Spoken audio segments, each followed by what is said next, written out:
네, 안녕하세요. 오늘도 여러분의 이지 선생님입니다. 자, 여러분 이번 시간에요. 여러분이랑 같이 우리 교양의 수준과 상식의 수준을 한 단계 바짝 한번 올려보려고 하고요. 강의 자료 바로 한번 띄워볼까요? 제가 강의 자료라고 이야기하긴 했지만요. 오늘 같은 경우는요. 그냥 뭐랄까요? 공부한다는 느낌이 아니고 그냥 교양 수업 듣는다. 교양 다큐멘터리 본다 이런 생각으로 마음 편히 보시면 될 것 같습니다. 오늘도요 10단어가 준비되어 있고요. 10단어 속에서도 참 많은 상식들이 나오거든요. 브릭스, 빈티지, 할라피뇨, 필리버스터, 밴드웨건, 바이블, 럭셔리, BMW, 링컨, 중동까지 한번 배워볼 거예요. 자, 다음 장 가서 바로 한번 시작해볼게요. 다음 장이요. 자, 첫 번째 단어는요. 브릭스라고 하는 단어예요. 사실은 이 브릭스라는 단어가 나온 지는 엄청 오래됐어요. 제가 예전에 학생 때도 한창 이게 이제 이 단어들이 유행이었는데요. 요새도 심심치 않게 나오고 있는 것 같아요. 이 브릭스라고 우리가 하면요. 보통 BRIC 하고 뒤에 조그만 S를 붙였었어요. 누구누구였냐면 B 하면 브라질, R 하면 러시아, I는요. 인디아, 인도죠. C는 차이나에서 중국까지 해서 딱 듣기만 해도 어떻습니까? 브라질. 저희 남미 대륙에서 가장 큰 나라가 브라질이잖아요. 엄청나게 크고 아마존강 흐르고 우리 아마존 밀림 있고요. 러시아요. 중국 위에 엄청나게 큰 땅덩어리 갖고 있죠. 전 세계에서 제일 큰 나라가 러시아예요. 거기 그리고 땅 파면은 석유 나오고 인도요. 인도도 나라 엄청나게 크잖아요. 그리고 인구가 지금 전 세계에서 제일 많은 나라가 우리가 보통 중국으로 알려져 있지만 인도가 제일 많다고 보시면 돼요. 인도는요, 출생 숫자에 안 잡힌 사람들도 되게 많대요. 그래서 지금 14억 얘기하고 있는데 14억이 넘었을 수도 있습니다. 그리고 중국이요. 중국 아시다시피 땅도 크고 사람도 너무 많았던, 그러니까 아직 개발이 되어 있지는 않지만 앞으로 개발 잠재력이 굉장히 큰 국가들을 묶어서 우리가 브릭스라고 이야기했고요. 한 10년 전쯤에 요 말이 만들어졌어요. 20년 전쯤에요. 그래서 요 나라들이 역시나 경제성장을 꽤나 많이 했습니다. 우선 한번 볼까요? 뉴스에서 이렇게 나와요. 경제성장 주도했던 브릭스, 코로나19 확산 주범이래요. 이런 말이 왜 나왔나 생각해보면 코로나19가 일단 어쨌든 중국에서 생기기도 했고 중국에서 확산이 됐죠. 그리고 나서 요 코로나19가 어디를 강타하게 되느냐, 우리가 흔히 알고 있는 미국도 정말 강타했지만 미국과 유럽뿐만 아니고 브라질, 인도와 같은 나라들도 코로나19가 강타를 했어요. 브라질이나 인도가 개발을 하고 있다고 하지만 여전히 낙후되어 있는 지역도 참 많고, 또 위생 여건도 인도 같은 경우 굉장히 안 좋거든요. 인도 손으로 밥 먹잖아요. 그래서 브라질이나 인도 같은 데도 굉장히 확산이 많이 됐었고, 또 경제 발전해야 되니까 코로나19임에도 불구하고 경제활동 열심히 했기 때문에 이런 이야기가 좀 나왔고요. 코로나 불똥 튄 브릭스 부활할까? 코로나로 너무 타격도 많이 받았대요. 그래서 부활할까? 물음표? 요런 뉴스도 있고요. 그 밑에 보면요. 포스트 코로나 시대 투자 브릭스 아닌 미국의 주목. 자, 해석해보세요. 이거 영어도 아닌데 해석해야죠. 우리나라 뉴스들이 이제 해석이 필요한 시점이잖아요. 포스트 코로나라고 하면 코로나 이후예요. 포스트는 무엇 이후란 뜻이죠. 포스트 코로나 이후 시대에 투자는요. 브릭스가 아닌 미국에 주목한대요. 브릭스.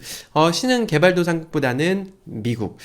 저도 좀 그렇게 생각을 하는 게 비단 투자뿐만 아니고 요즘은 이제 미국에 있는 우리가 보통 말하는 빅테크 기업. 큰 테크 하면 이제 기술 이야기하죠. 기술 기업 우리가 알고 있는 구글. 여러분 유튜브도 구글 거예요. 구글. 또 아니면 아마존, 페이스북 이런 회사들 있잖아요. 마이크로소프트. 이런 회사들이 전 세계에서 수없이 많은 자본들을 끌어다가 인공지능인지 인공지능이 됐든 클라우드가 됐든 자동차 자율주행이 됐든 그쪽에서 이제 새로운 혁신들이 막 터져나오고 있기 때문에 우리가 10년 전, 20년 전에 얘기했던 브라질, 중국 이런 데는 꽤 많이 뒤처질 것 같다라는 이야기인 것 같아요. 그래서 브릭스가 이제 제가 상단에 보면 BRICS하고 S가 크게 써 있는데 이 S에 남아공이 합류했다고 해요. 원래 2001년에 브릭하고 끝에 S 조그맣게 썼었어요. 근데 남아공, 사우스 아프리카 남아공이 합류해가지고 남아공까지 합쳐서 5개 국가를 브릭스로 요새는 부른다더라 정도까지 그냥 간단하게 알아두시면 좋겠습니다. 브릭스 누구요? 엄청나게 땅도 크고 인구도 엄청 많고 인구 소개 안 시켜드렸네요. 중국 13억, 러시아 14억, 브라질 1.7억, 러시아 1.5억이요. 우리나라는요? 5천만. 이게 조금 이게 아쉬운 부분이에요. 옆 나라 일본만 놓고 봐도 거기도 이제 인구가 1.3억 좀 넘을 거예요. 그러니까 인구가 한 1억 정도는 돼야 약간 뭐랄까요? 강대국도 되고 내수로도 먹고 살 수 있을 것 같은데 우리나라 인구 계속 줄고 있다고 하죠. 안타깝지만 어쩔 수 없을 것 같고요. 다음 장 한번 가볼게요. 다음 장이요. 자, 그림이 나왔어요. 요 그림 보면 가구랑 옷을 입은 남자의 모습이 있습니다. 자, 요 가구들 보면 좀 어떤 느낌 드세요, 여러분? 약간 뭐랄까요? 조금 뭐 엄청 오래돼 보이진 않지만 옛날 거의 느낌이 좀 나고요. 그 옆에 남자가 옷 입은 거는 어떻죠? 바지에다 구멍을 냈는데 이런 바지 어떠세요? 뒷장 한번 가볼까요? 네, 여러분께서 아까 보셨던 그 두 개의 그림이 우리가 요즘 자주 쓰는 빈티지라고 하는 말을 잘 나타내주고 있는 그림이라서 제가 그림을 보여드렸어요. 도대체 빈티지가 뭔데요? 그 밑에 설명 써놨죠? 복고풍의 중고, 뭐 복고풍 내지는 복고풍 디자인 내지는 그냥 중고 제품들 있잖아요. 뭐 엄청 멋있는 인테리어 된 카페 같은 데 가서 딱 보다 보면 되게 별로 비싸지 않지만 옛날 거예요. 근데 괜찮아요. 그런 것들 빈티지라고 해요. 뭐 골동품 같은 것도 빈티지라고 이야기하고요. 또 이제 아까 보여드렸던 막 바지 찢어진 거 있잖아요. 되게 오래된 옷 같이 일부러 만드는 거 그런 것도 빈티지 패션이라고 합니다. 좀 이걸 좀 이야기해드리자면 원래 우리가 와인을 딱 사면 와인에 여기 연도가 적혀 있어요. 그 연도를 우리가 빈티지라고 해요. 굳이 왜 이렇게 어려운 말로 써요? 그냥 와인 원래부터 옛날 때부터 그렇게 쓰고 있어서 뭐 와인 사러 가면 이거 빈티지가 언제 빈티지예요? 이렇게 물어보셔도 되고 뭐 이거 별로 오래 안 됐으면 뭐 빈티지가 young 우리 젊다란 뜻의 빈티지가 영하다 뭐 이런 표현도 쓰고요. 어쨌든 뭐 와인이 생산된 연도를 빈티지라고 이야기해요. 그래서 뭐 이거 몇 년도 빈티지네 이렇게 이야기를 하는데 그 와인이 예전에 생산됐던 걸 지금에 와서 우리가 마시는 것처럼 예전에 생산되었던 가구라든지 예전에 생산되었던 골동품이라든지 예전에 생산된 것 같은 옷들 입는 거 빈티지라고 해요. 한번 볼까요? 겨울에도 빈티지 패션이라고 해서 뭐 그런 기사가 나왔어요. 뭐 그러면 이제 청바지 좀 찢어주고 제가 이제 아래다 써놨는데요. 빈티지 패션 이렇습니다. 오래되어 색이 바래 보이는 옷. 그런 거 멋있게 입으시는 분들 있잖아요. 아니면 구멍 뚫린 바지. 그리고 요새 같은 경우는요, 바지 끝에 보면 여기 막 실밥 같은 거 터진 거, 뭐, 이렇게 윗도리 끝에도 실밥 같은 거 터진 거, 일부러 오래돼 보이는 옷처럼 만들어서 파는 거 있죠. 그것들 빈티지 패션, 뭐, 예전에 이런 농담도 있었거든요. 딱 보면은 되게 비싼 빈티지 패션을 입었대요. 근데 약간 빈티가 나요. 빈티 나요. 좀 싸 보이고 약간 빈티 나요. 그래서 빈티지 아니야? 뭐 요런 얘기도 있었는데 그렇게 알아두시면 빈티지는 이제 안 까먹으실 것 같고요. 그 밑에 보면 화이트 플러스 빈티지 인테리어라는 말이 있어요. 누군가가 집을 빵 공개했는데 화이트 플러스 빈티지 뭐요?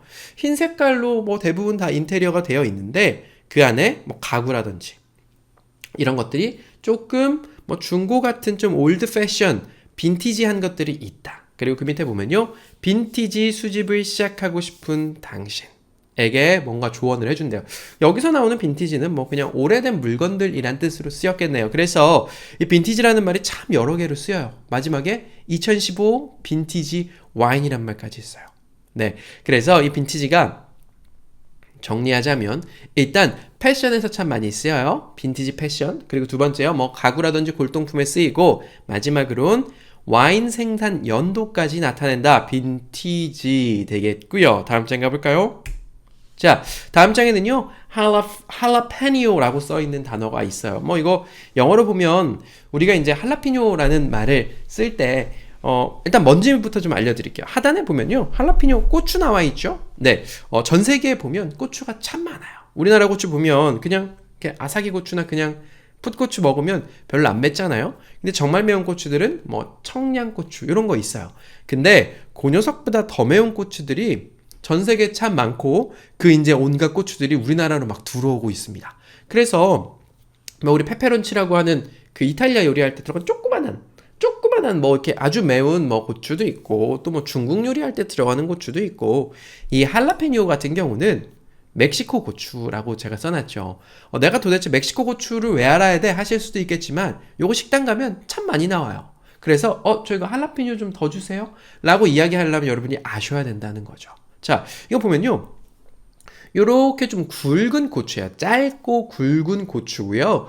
이 고추가 어떻게 되냐면 이제 먹으면 아삭아삭아삭하고 좀 씹히는 맛이 있어요. 근데 무지하게 맵대요. 저도 이 할라피뇨 고추를 직접 먹어본 적은 없고, 그 옆에 보면 어떻게 돼 있죠? 통조림에 보면 요게 이제 절임 되어 있어서 마치 그냥 뭐 우리나라 마치 피클 먹듯이, 피클은 이제 오이 절임이잖아요. 이 고추를 절여서 가장 오른쪽에 보면 이렇게 고추 이제 통통통통통 잘라서 식당 가면 나와요. 특히나 뭐 이게 이제 멕시코 고추니까 멕시코 사람들이 먹는 음식에 나오는 게 맞겠죠. 뭐 멕시코 사람들이 먹는 뭐 이렇게 브리또라든지 뭐 이렇게 싸서 랩 싸서 먹는 음식들 있잖아요. 근데 멕시칸 음식 우리나라는 많이 안 먹죠. 근데 멕시칸 음식점 가도 당연히 나오고요.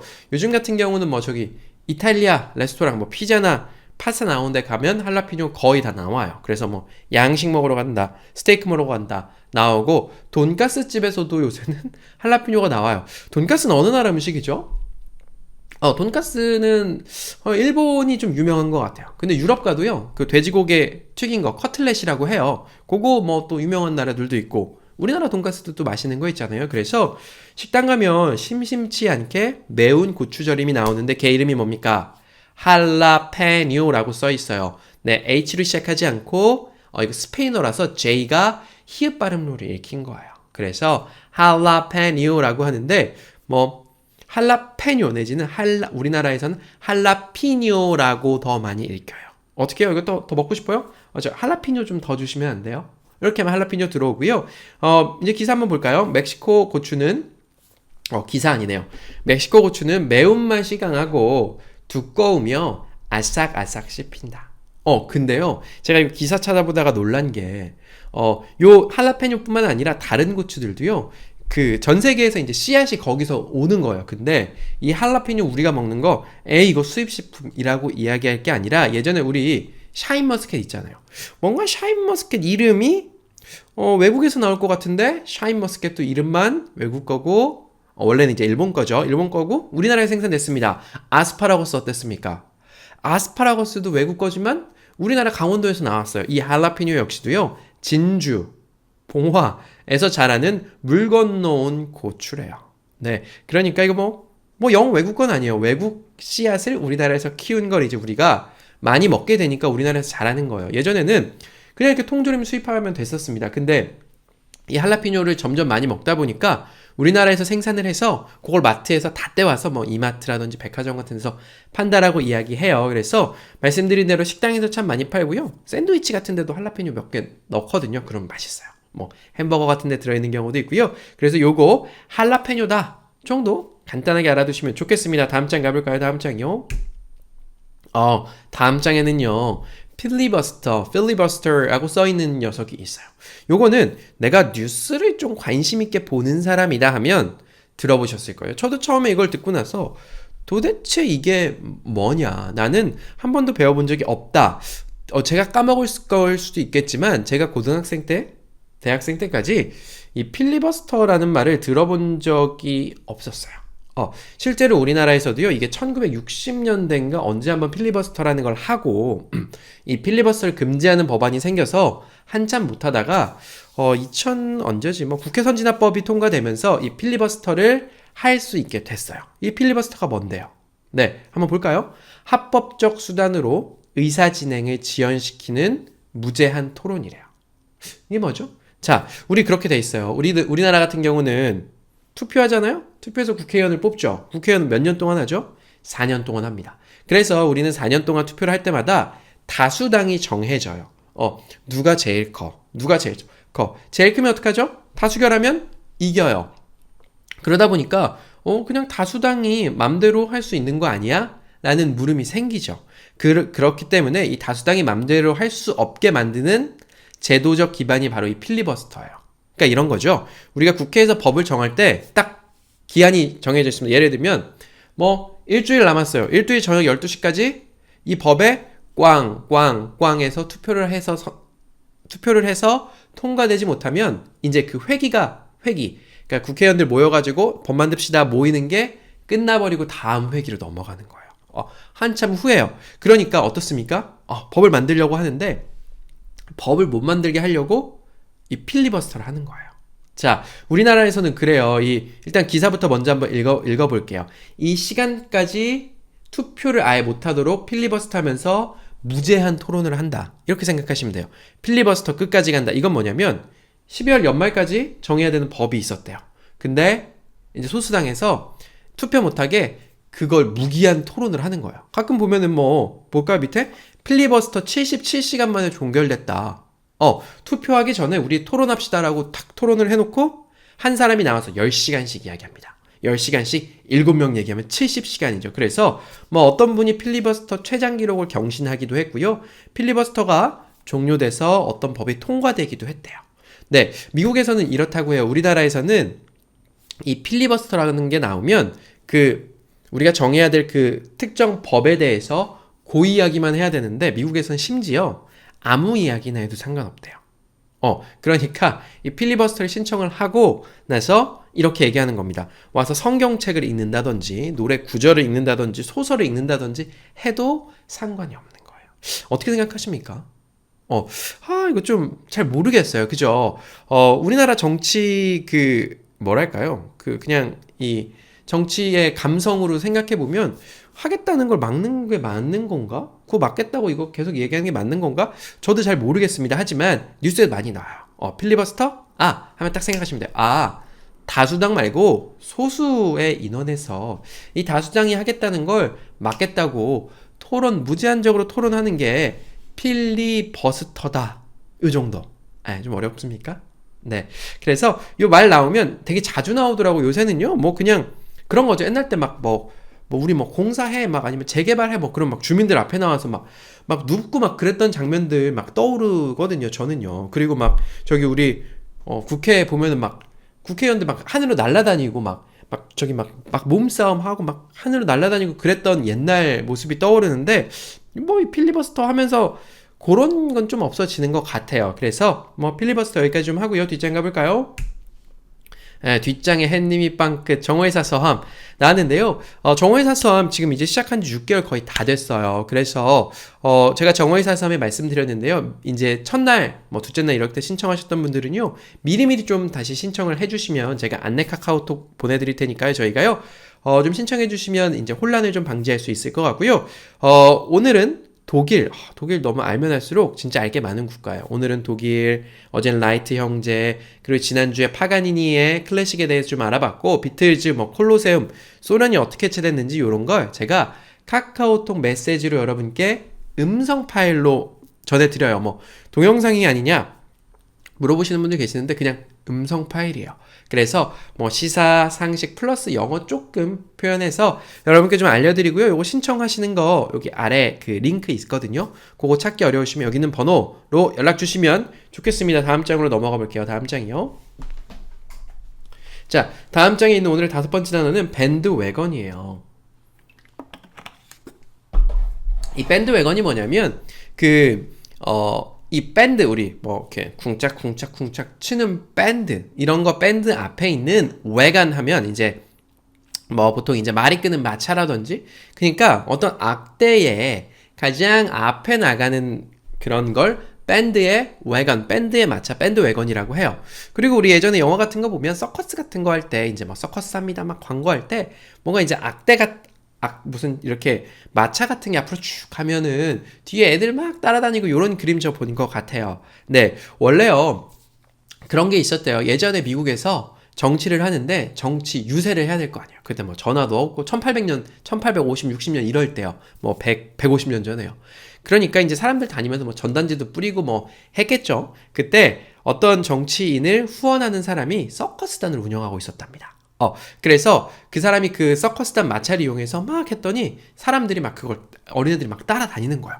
그러면서 유명해져가지고 그 정치인이 당선이 됐었나 봐요. 그래서 그때 이제 밴드 웨건 효과라는 게 나와요. 그냥 사람들이 막 따라가면 뭔지 몰라요. 그냥 하고 같이 따라가는 거. 그게 바로 밴드 웨건이에요. 그러니까 요런 거 있겠죠. 밑에 보면요. 홈쇼핑의 밴드 웨건 효과. 우리 홈쇼핑 보면 홈쇼핑에서 자주 하는 말 뭐 있어요? 주문 폭주. 5분 남았습니다. 마지막 세일. 막 전화가 걸려오고 있습니다. 막 이래요. 그러면 어떤 느낌이 들죠? 남들도 사는데? 나도 사야 될 것 같은데? 이런 느낌이 들어요. 그런 것도 이제 일종의 밴드웨건 효과죠. 남들이 산다고 나도 사게 되는 거. 마치 그 서커스의 악대, 음악대에 남들이 따라가니까 저 어릴 때는 소독차 따라갔거든요. 소독차가 동네에서, 하면 저는 사실은 제 몸에 그 기생충이 많아서 그런지 모르겠지만 그 냄새가 되게 좋았어요. 어릴 때. 그 아저씨들이 와서 저는 이제 어릴 때 제가 어릴 때 살던 동네는 완전 재개발이 돼서 지금 아파트가 돼 있어요. 그러니까 그 좀 옛날 집이라고 생각하시면 돼요. 그럼 집에 와서 가끔은 그걸로 뿡 뿌려주기도 했어요. 그리고 옆에 소독차 저 멀리서부터 오면은 애들이 소독차 뒤를 막 쫓아다니면서 그 냄새를 맡았어요. 생각해보면 이제 그게 몸에 안 좋았을 텐데 그때는 또 그렇게 재밌고 또 냄새도 좋았었거든요. 그런 것처럼 이제 뭐 밑에 또 보면요. 밴드웨건 효과와 음원 사재기 의혹이라는 게 있어요. 뭐 우리나라가 음원 사재기라는 것 때문에 한동안 그 좀 골치를 아팠는데 결론이 어떻게 났죠? 결론이 안 난 것 같아요. 그러니까 그래요. 사람들이 하루에도 수십 개 되는 음악들이 나와요. 근데 사람들이 많이 음악 듣는 사이트 가보면 거기 이제 1등부터 100등까지 막 표시를 해주거든요. 근데 사람들이 굳이 새로운 노래 찾아서 안 듣고 그냥 1등 하는부터 100등까지 노래 그냥 쫙 틀어놓거든요. 그래서 그 차트 안에 들어가면 돈을 어마어마하게 벌 수 있어요. 근데 가끔 그 차트에 보면 아무도 누군지 모르는 가수, 뭐 좋지도 않은 노래가 올라와 있는 경우가 있어요. 그게 이제 음원을 막 돈 써가지고 조작을 했다 이런 의혹이 있었어요. 그러니까 사람들이 그런 거죠. 뭐 이거 좋은지 안 좋은지 따지지도 않고 등수 위에 올라가 있으니까 그냥 하는 거예요. 뭐 제 채널도 마찬가지겠죠. 유튜브 채널, 이지쌤 채널 좀 들어보다가 뭐 영상 하나 두 개 보고 구독자가 많네? 그냥 일단 눌러놓자. 이런 거요. 남들이 하니까 따라하는 거 밴드웨건이에요. 유행의 밴드웨건 효과. 유행도 마찬가지죠. 남들이 입는 옷, 남들이 입는 스타일, 남들이 가는 곳 있으면 어때요? 가야 될 것 같아요. 그게 대세인 것 같아서요. 그리고 마지막으로 좀 알려드릴 거는요. 여론조사와 밴드웨건 효과라는 게 있어요. 뭐 우리나라에서도 보면은 뭐랄까요? 뭐 대선이 한참 남았어도 대선 주자 여론조사 같은 거 막 합니다. 그리고 우리 뭐 국회의원 선거든 뭐 시장 선거든 뭘 하기 전까지 여론조사를 계속 했어요. 예전에는 심지어 그 뭐죠? 선거 직전 날까지 여론조사 결과가 발표됐던 걸로 기억해요. 근데 그 뭐 여론조사가 조작될 수도 있고 이런 밴드웨건 효과 때문에 요새는 그 선거 일주일 전부터는 아예 여론조사를 안 하고 공표를 안 하는 걸로 제가 알고 있거든요. 왜요? 네. 누가 예를 들면 A 후보가 있고 B 후보가 있는데 A 후보가 이긴대요. 여론조사에서 이렇게 돼 있으면 어떻게 되죠? 사람들이 이 사람 좋아하는 것 같네? 나도 이 사람한테 투표해야지 하고 이기는 사람한테는 그렇게 투표를 해주고 지는 사람은 야 어차피 내가 투표해줘봐 얘 되지도 않아. 이렇게 해서 진짜 여론조사처럼 결과가 나오게 되는 그런 것도 일종의 밴드웨건 효과라고 생각할 수도 있어요. 네, 우리가 이 밴드웨건 효과를 아는 것도 뭐 중요하겠죠. 이런 말이 있는 거. 근데 이제 우리가 어떤 의사결정을 할 때 이거 사야지, 여기 가야지 할 때 그냥 너무 남들이 하니까 따라하는 건 아닌가? 한 번쯤 생각해보면 좋을 것 같고요. 다음 장 가볼까요? 다음 장이요. 자, 다음 장은요. 바이블이라는 단어가 있어요. 사실은 이 바이블이 원래 무슨 뜻이죠? 성경 내지는 이제 뭐 성서라고 하는 그 성스러운 책, 성경을 우리가 바이블이라고 해요. 근데 이 바이블이 거기까지 쓰이는 거였으면 제가 이제 여기 안 갖고 왔죠. 그거는 이제 교회 다니신 분들은 다 어차피 아실 테니까. 근데 다만 이 바이블이 좀 다른 뜻으로 널리 쓰입니다. 어떤 거냐면 어떤 분야에 지침이 될 만한 권위 있는 책을 바이블이라고 해요. 뭐 예를 들면 그렇죠. 가장 아래쪽에 여러분 영어의 바이블은 뭐죠? 제가 이렇게 물어보면 뭐라고 하실래요?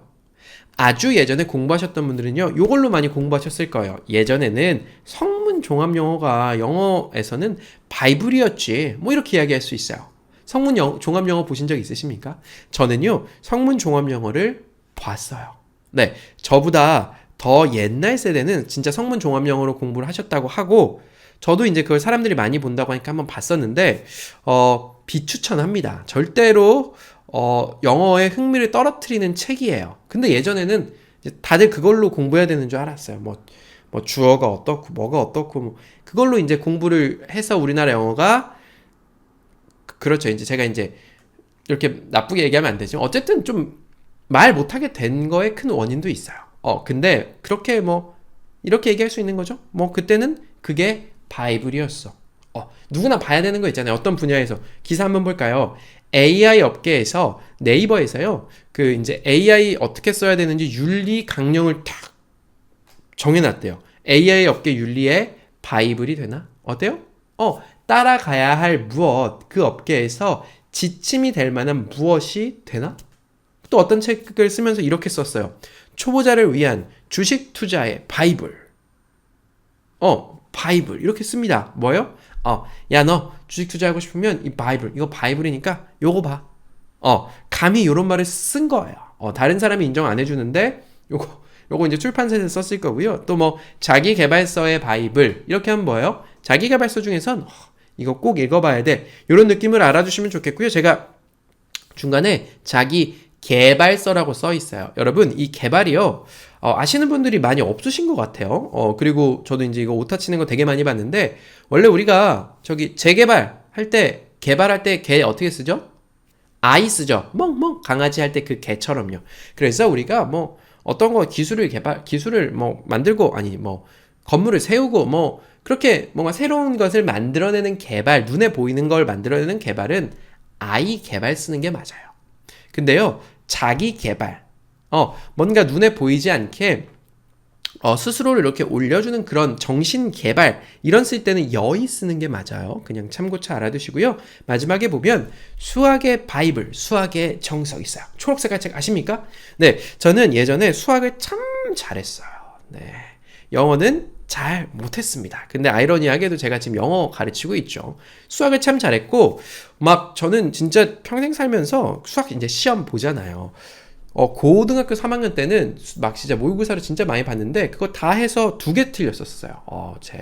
제가 수학을 엄청 잘했었는데, 그 기본이 됐던 게 저는 수학의 정석을 보면서 이거 진짜 밑에 까매지고 책 다를 때까지 한 것만 진짜 죽어라고 봤었거든요. 그렇게 해서 바이블이다 이렇게 얘기할 수 있을 것 같고요. 뒷장 넘어가 볼게요. 다음 장이요. 자, 여러분 이제 4개 남았고요. 뒤로 가면 갈수록 재밌는 것들 나와요. 처음에는 약간 좀 재미없고 좀 이제 알아야 되는 거고, 뒤로 가면 재밌는 거 나오는데, 자, luxury라고 하는 단어가 있어요. 이거는요, 영어를 했을 때도 참 많이 써요. 요새는 이 luxury라는 단어가 너무나 널리 쓰이고 있기 때문에 많은 분들이 아실 거라고 생각해요. 럭셔리 뭐죠? 럭셔리 뭐 되게 좋아 보이는 거 럭셔리라고 해요. 뭐 호화스럽고 비싸 보이고 실제로도 비싸고 고급진 것들 럭셔리하다라고 이야기해요. 밑에 한번 기사 볼까요? 신세계의 럭셔리 화장품 사업 본격 시작했대요. 럭셔리 화장품? 네, 그냥 화장품은 예를 들면 여기다가 바르는데 10,000원짜리 로션이 있어요. 이건 럭셔리가 아니죠. 뭐 화장품 보면 우리 뭐 저기 백화점 가면 1층에 뭐 엄청 비싼 것들 있잖아. 무슨 SK2, 비오템, 또 뭐 있습니까? 뭐 샤넬도 있고요. 뭐 시실리 이런 것도 있고 뭐 궁, 또 이런 것들 있잖아요. 그렇게 좀 비싼 애들을 럭셔리 화장품이라고 이야기해요. 그죠? 비싼 거 밑에 볼까요? 어떤 사람이요, 완벽한 핏이래요. 핏 배웠었는데요. fit, 잘 맞는다는 거예요. 그래서 딱 옷을 입었는데 탁 멋있게 딱 완벽한 핏이다, 잘 맞는다, 럭셔리하게 소화했대요. 그냥 어떤 배우니까 대충 입어도 럭셔리 고급스럽다. 어떤 사람이요, 어떤 연예인이 럭셔리 한강뷰 집을 공개했대요. 럭셔리 아주 고급스러운데 한강이 보이는, 한강 뷰가 있는 집을 공개했다는 거고요. 럭셔리 SUV의 진수, 어떤 브랜드 나왔어요. 그래요, 우리 SUV 알고 있습니다. SUV 승용차 말고 뒤에 짐 많이 실을 수 있는 차인데 그 중에서도 럭셔리, 비싸고 고급진 거래요. 그래요, 럭셔리 그냥 비싸고 고급진 거라고 아시면 될 것 같고요. 어떤 연예인이요, 끝없이 럭셔리 브랜드들이 러브콜을 한대요. 럭셔리 브랜드 어떤 거 생각나세요? 제가 알고 있는 가장 럭셔리 브랜드는 에르메스. 그죠? 에르메스. 엄청 비싼 거. 그 밑으로 또 뭐 있죠?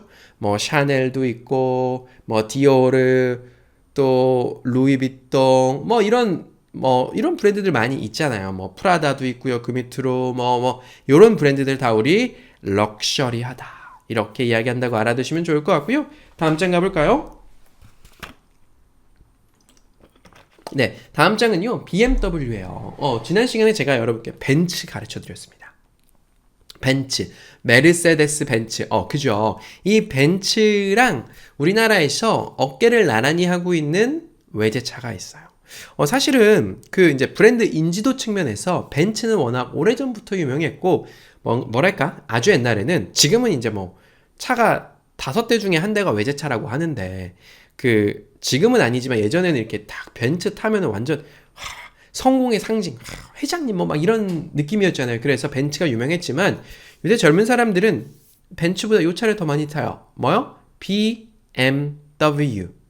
BMW 그냥 읽으시면 되고요. 이건 역시도요, 독일의 자동차 제조 회사, 독일의 자동차 회사에서 나오는 거예요. 그래서 이거 독일에서는 이제 BMW라고 안 읽고 BMW라고 읽어요. 그냥 독일 알파벳을 그렇게 읽는 건데요. 요게 이제 어느 정도냐고 알려드리면, 우리 벤츠 배웠잖아요. 그거랑 그냥 비슷하다고 보시면 돼요. 어떻게요? 벤츠나 얘나 그냥 비슷하게 좀 우리나라 국산차보다 좀 더 비싼 차다. 그래서 요 마크가 이제 앞에 이렇게 죄송합니다. 네, 요새 비가 안 내려서 그런지 목이 건조해서 좀 사례 같은 게 걸렸던 것 같고요. 그래서 요 마크 이렇게 동그라미 안에 네모 이렇게 해서 파란색 이렇게 들어가 있는 마크가 박힌 거 보면, 저거 BMW구나. BMW는 멀리서도 알아볼 수 있는데요. 제가 옆에 보면은 이렇게 차 앞에 가지고 왔어요. 여기서 뭐가 제일 유명하냐면 이 앞에 있는 검정 색깔로 된 거 보이세요? 이렇게 돼서 숭숭숭 구멍 뚫려 있는 거. 그걸 우리 이제 여기 라이트 있고 가운데 그 구멍 뚫려 있는 거. 그걸 우리가 보통 그릴이라고 해요. 그릴, 자동차에서. 요거 이제 그 콩팥 모양, 신장 모양, 그 키드니 그릴이라고 하는데, 요 이제 그릴이 유명한 차고, 뭐 이거 좀 그냥 간단히 알려드리면 이 브랜드만 아시면 되고요. 이 브랜드는 벤츠보다 더 쉽게 번호로 매겨져 있어요. 네, 1, 3, 5, 7 이렇게 나가는데, 주로 우리는 3, 5, 7 이런 거를 이제 봐요. 그래서 저건 BMW 3 시리즈네, 5 시리즈네, 7 시리즈네 이렇게 이야기해요. 그래서 뭐 지난 시간에 배운 걸로 보면 우리는 이제 벤츠가 뭐 C, E, S 뭐 이렇게 나뉜다고 했잖아요. 그 벤츠 가운데 있던 E 클래스랑 여기 BMW 5 클래스, 5 시리즈랑 비슷해요. 그래서 뭐 제일 많이 돌아다녀요. 이제 차 BMW 딱 보시면은 승용차 딱 돌아다니는 거 보시면 다 BMW 5, 2 뭐 520 어쩌고 5 뭐 어쩌고 해서 5로 시작하는 애들 다 보실 거예요. 그게 우리나라로 치면 조금 소나타보다 더 크죠. 뭐 한 그랜저 정도 되나? 뭐 그 정도 사이즈라고 보시면 돼요. 그래서 BMW는 5, 또 SUV는 X로 시작해요. X, 뭐 X1, X3, X5, X7 이런 식으로 나가서 숫자가 클수록 더 차가 커지고 좀 비싸진다. 그냥 알아두시면 되고요. 길거리 돌아다니는 차 한번 봐보세요. 생각보다 BMW 서울에서는 너무 많이 돌아다닙니다. 다음 장이요. 자, 이제 2개 남았는데 여러분께 이제 좀 재밌는 것들을 좀 알려드릴게요. 여기 이렇게 사진 나와 있으신 분 누군지 아세요? 어디서 많이 봤죠? 그리고 이분이 남긴 가장 유명한 말은 of the people, by the people, for the people. 우리나라 말로 하면 국민을 위한, 국민에 의한, 국민을 위한 정치라는 그 유명한 말을 처음으로 하신 분이에요. Of the people, 국민의, by the people, 국민에 의한, for the people, 국민을 위한 정치. 이분은요, 뒷장 가볼까요? 에브라함 링컨이에요. 우리가 정오의사 싸움에서 아주 오래전에, 뭐 한 4, 5개월 전에 다뤘었어요. 간단히 좀 이야기하자면요.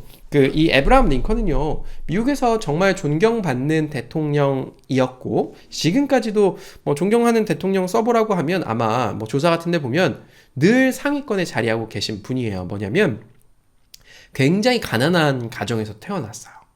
근데요, 어릴 때 어머니가 돌아가셨고, 또 이제 어머니 돌아가시면 어떡해요? 첫째 누나들한테 의지하잖아요. 근데 누나도 아이 낳다가 20대 초반의 나이에 또 요절합니다. 그래서 안 그래도 가난한 가정이었는데 너무 힘들었죠. 그리고 아버지는요, 어떤 사람이었냐면, 야, 뭘 공부를 하고 뭘 배우긴 뭘 배워, 일이나 해. 그래서 노동을 강조하면서 링컨한테 힘든 노동을 엄청나게 시킵니다. 근데 머리가 번뜩번뜩하는 사람한테 계속 그렇게 노동시키면 어떻게 하죠? 스트레스 받아요. 뭐 별의별 일을 다 했습니다. 뭐 별의별 허드렛 일 다 하고 돈이 없어서 결국 뭐 프로레슬링 선수까지도 했대요. 아까 이 삐쩍 말하신 링컨 대통령이요. 그렇게 했음에도 불구하고 온갖 역경을 딛고 결국에 미국 16대 대통령으로 취임을 하게 됩니다. 그런데 이게 웬걸? 우리 미국이 남과 북으로 나뉘어서 전쟁을 했다는 거 기억나세요? 남북전쟁은 우리나라만 한 게 아니에요. 남북전쟁은 미국에서도 했었습니다. 미국은 옛날 때 그랬죠.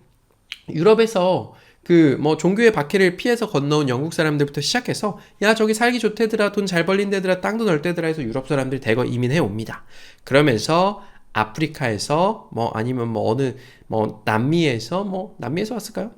그래서 노예들을 엄청 많이 수입해 와요. 그렇게 해서 미국 보시면 미국 남부에는 엄청나게 큰 경작지들이 있어요. 예를 들면 텍사스 이런 데 가보면 땅도 넓고 잘 자라요. 그런 데에서 농사 지으려면 어떻게 하죠? 지금은 이제 비행기 같은 경비행기로 막 농약 팍 치고 하는데 그때는 노예가 필요했단 말이죠. 근데 이 링컨 대통령이 노예를 해방시키겠어, 노예제도 이제 없애겠어라고 주장을 했고, 그 남쪽 사람들은 노예가 없으면 우리 농사 어떻게 짓냐, 노예제를 왜 없애냐라고 해서 의견 대립을 하다가 링컨 대통령이 취임하고 나서 이 남쪽 사람들이 야, 나 미국 안 할래, 나 미국 탈퇴 해서 남부 사람들만 자기네들이 다른 나라를 만들어버린 거예요. 탈퇴. 남과 북으로 나뉜 거예요. 그렇게 돼서 어떻게 됐죠? 전쟁했습니다. 결국은 북쪽이 이겼어요. 링컨 대통령이 이르는 북쪽이 이겼고, 북쪽이 이김으로써 어떻게 됐을까요? 노예제도가 폐지된 거죠. 그때 미국 인구가 3천만 명이라고 했나? 3천만 명 정도 됐었는데 그중에 60만 명이 죽었다고 했던 걸로 제가 기억에 나요. 그래서 엄청 많이 죽은 거예요. 그렇게 해서 결국 이겨서 노예제도가 폐지됐는데 전쟁 승리 후 11일 만에 암살당합니다. 링컨 대통령이요. 참 한이 많죠. 한 많은 인생이요. 어려서부터 너무 힘들게 자라고 남북 전쟁을 거치면서 전쟁까지 했음에도 불구하고, 물론 노예제도는 폐지시켰으나 또 결국 비극적인 결말을 맞았고요. 지난 시간에 마틴 루터 킹 목사도 배웠었죠.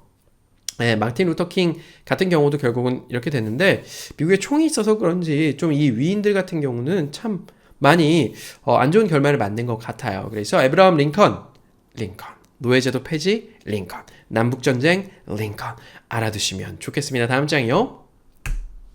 네, 그동안 제가 여러분께 여행지에 대해서 좀 알려드렸었죠. 런던도 해봤고, 파리도 해봤고요. LA나 뉴욕 같은 것도 해봤습니다. 오늘은요, 우리가 흔히 중동 부르는데 도대체 중동은 뭐야? 네, 저는 원래 이 중동 문화에 조금 관심이 있었어요. 제가 예전에 한번 말씀드린 적도 있지만, 제가 이제 의도적으로 들은 건 아니에요. 근데 원래 관심이 좀 있었기 때문에 대학생 때 수강 신청 하나 잘못해가지고 이슬람 문화의 이해라는 수업을 들은 적이 있어요. 근데 거기 갔더니 이건 웬걸? 교수님이 아랍어를 가르쳐 주더라고요. 나는 그거 배우러 간 게 아닌데 그래 배웠어요. 근데 너무 말도 안 돼요. 그거 읽을 수가 없는 글씨인데 시험에서도 그거 냈어요. 저 C 받았어요. 그거 못 읽어가지고. 근데 이제 그 시간을 재미가 그렇게 있지도 않고 저랑 인연이 좋지도 않았지만, 저는 이제 그전부터 이제 아랍 문화에 좀 관심이 있었고, 그래서 이제 이런 정세들에 대해서 좀 이제 신문에 나오면 눈여겨봅니다. 여기 여러분 그림으로 보이시는 게 바로 우리가 흔히 말하는 중동이에요. 중동. 이렇게 생각하시면 돼요. 얘네가 왜 중동이냐면, 옛날 때 유럽 사람들이 자기네들 기준으로, 옛날 때 유럽이 잘 살았으니까, 자기들 기준으로 이제 정한 거예요. 유럽에서 동쪽으로 가면 중동이 나오고요. 말 그대로 중간에 있는 동쪽이 나오고요. 우리나라 있는 쪽으로 쭉 가면 뭐죠? 우리는 보통 극동이라고 하잖아요. 그래서 여기 중동, 영어로는 뭐라고 쓰냐면 미들 이스트예요. 이스트가 동쪽은 동쪽, 이스트, 동쪽은 동쪽인데 미들, 중간에 있어. 왜? 더 동쪽에 있으니까. 그래서 제가 표시해놨어요. 이쪽으로 가면 한국이고요. 이쪽으로 가면 유럽입니다. 그래서 가운데 있는 나라들 좀 색깔 보면요, 오렌지 색깔로, 여기서 중동에 나라가 엄청 많아요. 제가 뒷장 가서 읽어드리겠지만, 근데 그 중에서도 힘이 센 나라들이 있어요. 일단 제일 큰 나라 볼까요? 사우디아라비아. 많이 들어보셨죠? 사우디아라비아. 그리고 옆에 또 무슨 색이라고 해야 될까요? 좀 노란색, 오렌지 색깔 계열로 이란이라고 써있죠. 이란 많이 들어보셨죠? 그래서 사실 이 사우디랑 이란이 중동에서는 이 양대 축이라고 보시면 돼요. 사우디는 미국이랑 친해요. 미국이랑 잘 지냅니다. 이란은요, 미국이랑 완전 그냥 척을 졌어요. 옛날 때는 사실 이란이랑 미국이랑 친했던 시절도 있었습니다만 어쨌든 지금은 완전 막 강경하게 이란이랑 미국이랑 사이가 안 좋아요. 그래서 이 사우디랑 이란이랑 양대 이제 대장이죠. 대장이고 그 밑에 이제 다른 나라들이 있는데 그 영화 같은 데 보면 가끔 이제 이슬람 뭐 이런 거 나오면 이슬람 세력이 뭐 서구권에 대한 테러를라든지 이런 걸 하는 경우도 있지만 자기들끼리 싸우는 경우도 있어요. 맞아요. 이슬람 안에서도 뭐 시아파, 수니파 이래가지고 둘이 사이가 안 좋아서 막 전쟁하고 그러는데 어쨌든 뭐 사우디아라비아, 이란 크다고 보시면 되고요. 이라크도 꽤 큽니다. 예전에 전쟁 났었죠. 사담 후세인 있었던 이라크. 그리고 뭐 유럽으로 분류되어 있기는 하지만 터키도 여기서 꽤 큰 나라. 그리고 뭐 여기 이집트 보이지만 이집트보다도 제가 가운데 조그맣게 동그라미 쳐놨어요. 이스라엘. 이스라엘이 또 엄청 좀 여기서 이제 땅은 작지만 되게 강하죠. 이스라엘에 대한 스토리도 굉장히 길죠. 이스라엘 원래 여기 나라 없었는데 뭐 세계대전 끝나면서 영국이 이렇게 막 팔레스타인 내보내고 그랬던 게 있는데 그건 나중에 좀 자세히 다루고요. 그래서 뭐 사우디, 이란, 이라크, 터키, 이스라엘 정도의 강대국이 있다. 알아두시면 좋을 것 같고 뒷장 가볼까요? 자, 이 사진 보시면 어때요? 네, 이 사진 보시면 이 모래를 걸어가는 사람이 있고요. 저기 도시가 세워져 있어요. 모래 위에 도시고 그 제가 한번 읽어드릴게요. 중동은 이런 나라들을 보통 우리가 중동이라고 하고 중동의 대부분의 국가들은 다 이슬람교예요. 볼게요. 사우디아라비아, 이란, 이라크, 이스라엘, 터키, 시리아, 레바논, 바레인, 아랍에미레이트, 이집트, 카타르 같죠. 네, 이집트 같은 경우는 아프리카 북쪽에 있고요. 다음 장 가볼까요? 네, 요거는요, 여기 보시면, 여기 있는 건물 이게, 그, 세계에서 제일 높은 160층짜리 건물이고, 부르지 칼리파라고 하는데, 요게 두바이죠? 두바이에 있었어요. 그래서, 제가 뭐 간단히 1, 2분 만에 이제 중동에 대해서 좀, 한 2, 3분 만에 설명드리면요, 예전에 오스만 제국이라고 있었어요. 한때 잘 나갔죠? 그 지역이고요. 근데 걔들 전쟁하면서 좀 잘못됐다가, 뭐, 생각해보세요. 사막에다가 뭐, 먹고 살 게 없었는데 갑자기 석유가 터집니다. 막 부자가 됐어요. 그리고 그 석유에서 전 세계 석유를 팔면서 돈을 많이 벌어들이니까 중동에 이 옆에 있는 빌딩, 부르즈 칼리파처럼 건물들을 막 지어야 되잖아요. 사막에다 관계시설도 지어야 되고 그때 중동 건설을 위해서 수많은 한국 회사들이 갔죠. 우리나라 사람들 일 잘하니까요. 그래서 그때 중동에서 뭐 우리 이제 오일머니라고 하는 중동에서 외화 엄청 많이 벌어 들어왔어요. 근데 이제 오일 파동이 또 나죠. 그러면서 오일 파동을 버틸 수 있었던 것도 어떻게 보면 이제 중동에서 벌어온 외화 때문인 것 같기도 하고요. 뭐 아까 말씀드렸던 대로 시아파, 수니파가 서로 나뉘어서 서로 같은 이슬람끼리도 싸운다. 그래서 수없이 많은 전쟁들이 벌어졌었어요. 우리 뭐 예전에 뭐 자기들끼리도 싸우지만 9.11 테러 미국에 났었을 때 그 배후로 오사마 빈 라덴이라는 사람, 아프가니스탄에 근거하는 오사마 빈 라덴이라는 사람이 지목돼서 미국에서 뿅! 막 갔었죠. 그리고 최근에는 시리아라고 하는 나라에서 자기들끼리 내전 계속 싸워가지고 사람들 못 살겠어요. 난민에서 유럽으로도 막 건너갔고, 뭐 우리나라도 뭐 시리아 난민 문제들이 좀 있기도 했고, 뭐 그렇게 해서 아직도 서로 막 많이 싸워요. 정세가 안정이 안 돼 있고요.